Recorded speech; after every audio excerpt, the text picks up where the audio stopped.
Bismillahirrahmanirrahim. Assalamualaikum warahmatullahi wabarakatuh. Perkenalkan, saya Fatika Nelilhaq, NIM 185231267. Saya dari Prodi Perbankan Syariah IAIN Surakarta. Di sini saya akan menyampaikan hasil review saya mengenai proposal yang sudah saya tulis untuk memenuhi tugas ujian akhir mata kuliah penulisan proposal skripsi. Pada penulisan proposal skripsi yang saya tulis, terdapat 3 bab, yakni yang pertama, bab 1 pendahuluan, bab 2 landasan teori, serta bab 3 metode penelitian.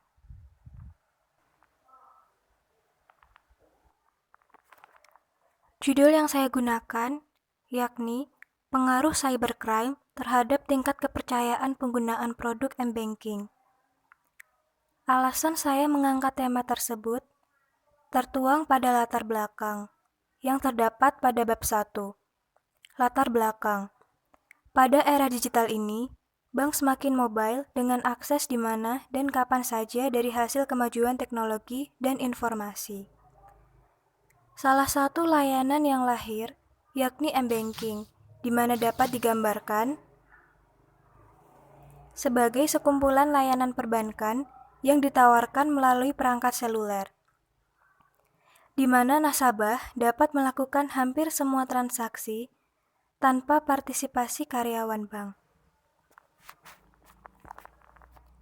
Perkembangan teknologi komunikasi dan informasi di dunia sangat dirasakan manfaatnya oleh berbagai industri.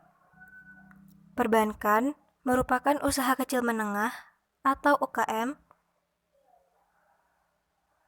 dan lain sebagainya. Namun, perkembangan tersebut memunculkan tantangan baru, yaitu dengan munculnya tindakan kriminal berbasis cyber atau cybercrime. Tindakan tersebut dilakukan oleh para pihak yang berusaha mengeksploitasi kelemahan sistem informasi, yang mana hal tersebut dapat memungkinkan membuat para nasabah menjadi ragu untuk menggunakan mobile banking. Maka dari itu, saya tertarik untuk melakukan penelitian ini. Yang selanjutnya, identifikasi masalah. Berdasarkan latar belakang masalah di atas, dapat diidentifikasikan masalah-masalah sebagai berikut. Yang pertama, kemajuan teknologi digital selain membawa banyak dampak positif yang sangat bermanfaat, tetapi juga membawa dampak kejahatan cyber. Yang kedua, kurangnya sosialisasi pihak perbankan kepada masyarakat untuk menghindari kemungkinan-kemungkinan produk yang digunakan nasabah dapat terkena kejahatan cyber. Yang ketiga, adanya kejahatan cyber yang membuat sebagian masyarakat menjadi ragu untuk menggunakan mobile banking. Selanjutnya, rumusan masalah. Yang pertama, bagaimana sikap pihak perbankan dalam mengantisipasi adanya kejahatan cyber yang memungkinkan akan berimbas kepada produk-produk perbankannya. Yang kedua, bagaimana sikap pihak perbankan dalam memberikan informasi kepada nasabahnya agar tidak terkena kejahatan cyber. Yang ketiga, apakah adanya kejahatan cyber mempengaruhi tingkat kepercayaan nasabah dalam menggunakan mobile banking.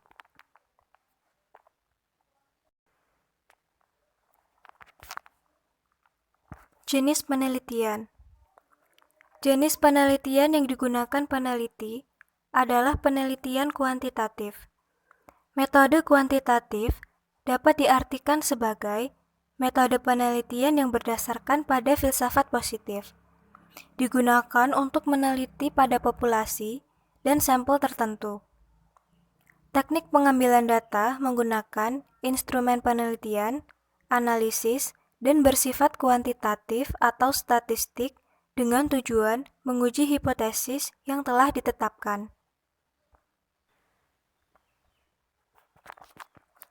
Populasi dan sampel. Populasi dan sampel yang digunakan peneliti pada penelitian ini yakni: yang pertama, populasi. Populasi dalam penelitian ini adalah sebagian mahasiswa Fakultas Ekonomi Bisnis Islam IAIN Surakarta yang berjumlah 50 mahasiswa pada bulan Juni 2021.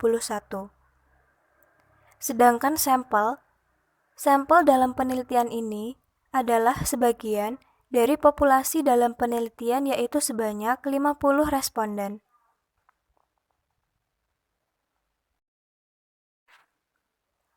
Data dan sumber data yang digunakan pada penelitian ini yakni data primer dan data sekunder. Pada data primer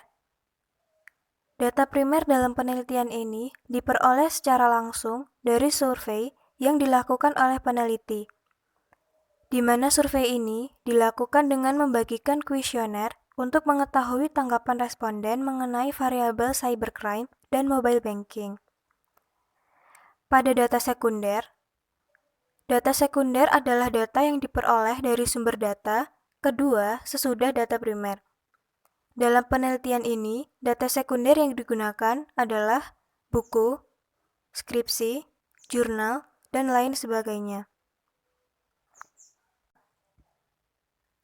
Teknik pengumpulan data dengan kuesioner merupakan suatu teknik pengumpulan data dengan memberikan daftar pertanyaan kepada responden yang akan memberikan respon terhadap pertanyaan yang ada di dalam kuesioner.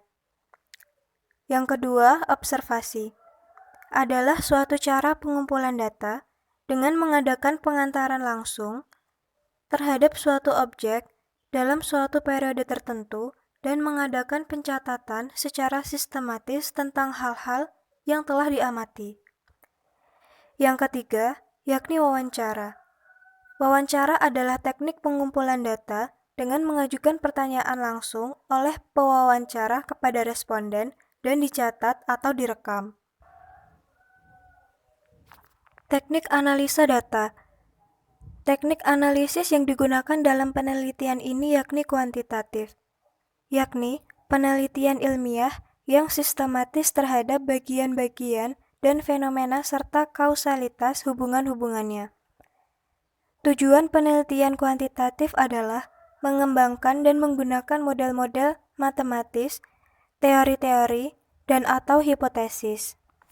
Sekian dari saya, kurang lebihnya mohon maaf yang sebesar-besarnya. Terima kasih sudah menonton, semoga bermanfaat. Wassalamualaikum warahmatullahi wabarakatuh.